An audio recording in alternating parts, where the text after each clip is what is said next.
Namaku Arya, seorang mahasiswa biasa.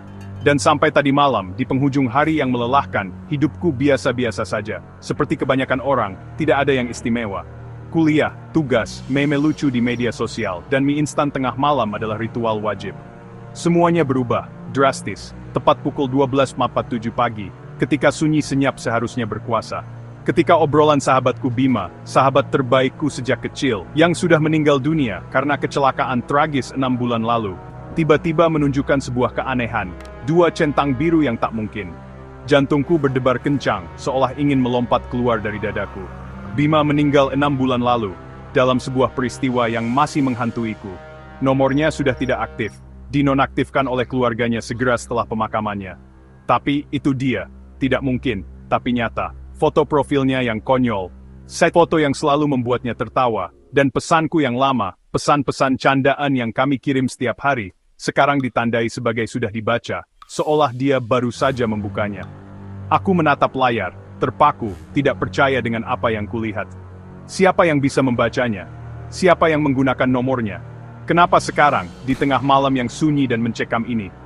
Centang biru itu mengejekku, seolah menertawakan ketidakpercayaanku. Sebuah konfirmasi digital yang dingin dan tak berperasaan, tentang sesuatu yang tidak mungkin terjadi. Sesuatu yang melanggar hukum alam. Dunia tempatku melarikan diri dari kenyataan yang pahit, baru saja menjadi pintu gerbang, bagi sesuatu yang menakutkan, sesuatu yang seharusnya tidak pernah ada. Aku melempar ponselku ke tempat tidur, mundur ke dinding. Setiap bayangan di kamarku tiba-tiba tampak mengancam. Rumah itu hening, terlalu hening. Lalu, ada suara goresan samar dari lemariku, diikuti ketukan pelan dan sengaja di jendelaku. Tok, tok, tok, tok. Rasa penasaranku mengalahkan rasa takutku. Aku menarik tirai, tidak ada apa-apa selain halaman kosong yang diterangi bulan. Kelegaan itu hanya sesaat. Jika tidak ada apa-apa di sana, apa yang membuat suara itu? Aku tersandung kembali ke tempat tidur gemetar. Keheningan terasa hidup, tebal dengan mata yang tidak terlihat. Aku tidak sendirian. Tidur tidak mungkin. Aku butuh air, apapun agar merasa normal. Lorong itu adalah terowongan kegelapan. Di tengah jalan, sebuah bayangan terlepas dari kegelapan. Tinggi, kurus, tidak manusiawi. Ia meluncur ke arahku, tanpa suara, udara menjadi dingin dan manis dengan aroma bunga busuk, persis seperti pemakaman Bima. Aku membeku, sampai papan lantai berderit di ruangan terdekat. Bayangan itu mundur, menghilang ke dalam kegelapan. Aku berlari kembali ke kamarku, mengunci pintu, dan menekan penggenggam pintu. Jong bertepanjang. Happy story. Orang gila, hamitat somesti. Jantungku berdebar kencang. Aku duduk di tempat tidurku, mencoba mengatur napas. Dengan gemetar kurai lampu di samping tempat tidur dan lampu menyala terang, memecah kegelapan yang mencekam. Aku memegang ponselku, tanganku berkeringat. Jantungku berdegup semakin kencang, terlalu takut untuk melihat layar.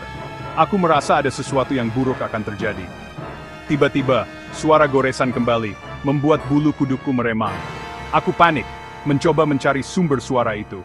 Suara itu sepertinya berasal dari dalam lemariku. Lalu ponselku bergetar, sebuah notifikasi muncul di layar. Itu sebuah memori foto, dari aplikasi galeri. Sebuah foto dari setahun yang lalu, muncul di layar.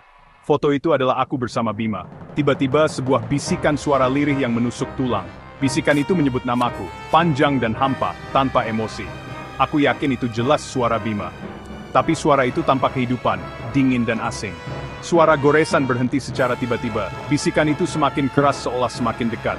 "Ah, Ria," bisiknya. "Kamu baca." Suara itu melanjutkan. Pesanku, aku berteriak, sekeras yang aku bisa. Dengan panik, aku melompat meraih sakelar lampu, berharap semua ini hanya mimpi buruk. Dan suara itu menghilang, lenyap begitu saja. Ruangan itu kosong, sunyi senyap. Tapi kehadiran dinginnya masih terasa, menusuk hingga ke tulang sumsum. Aku tahu saat itu, aku tidak sendirian, Bima. Atau sesuatu yang menggunakan suaranya, entah apa itu, ada di sini, bersamaku. Dan ia tahu tanpa keraguan sedikitpun, aku sudah melihat pesannya, dan itu membuatnya marah. Fajar tidak membawa kenyamanan. Sebaliknya, ia membawa serta kenyataan pahit yang sulit untuk diterima. Aku hancur, berkeping-keping menjadi bagian-bagian yang tak mungkin disatukan kembali. Dihantui centang biru dan bayangan masa lalu yang terus menghantuiku. Setiap notifikasi adalah pengingat akan kehilangan. Putus asa, aku mencari cara untuk meringankan beban ini. Mencari jawaban di tempat yang mungkin tak bisa menjawab.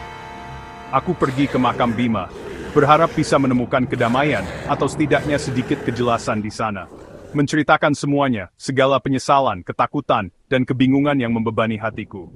Pesan itu, pesan terakhirku padanya. Ketakutan terbesarku menjadi kenyataan. Bayangan itu, semakin nyata dan mengancam.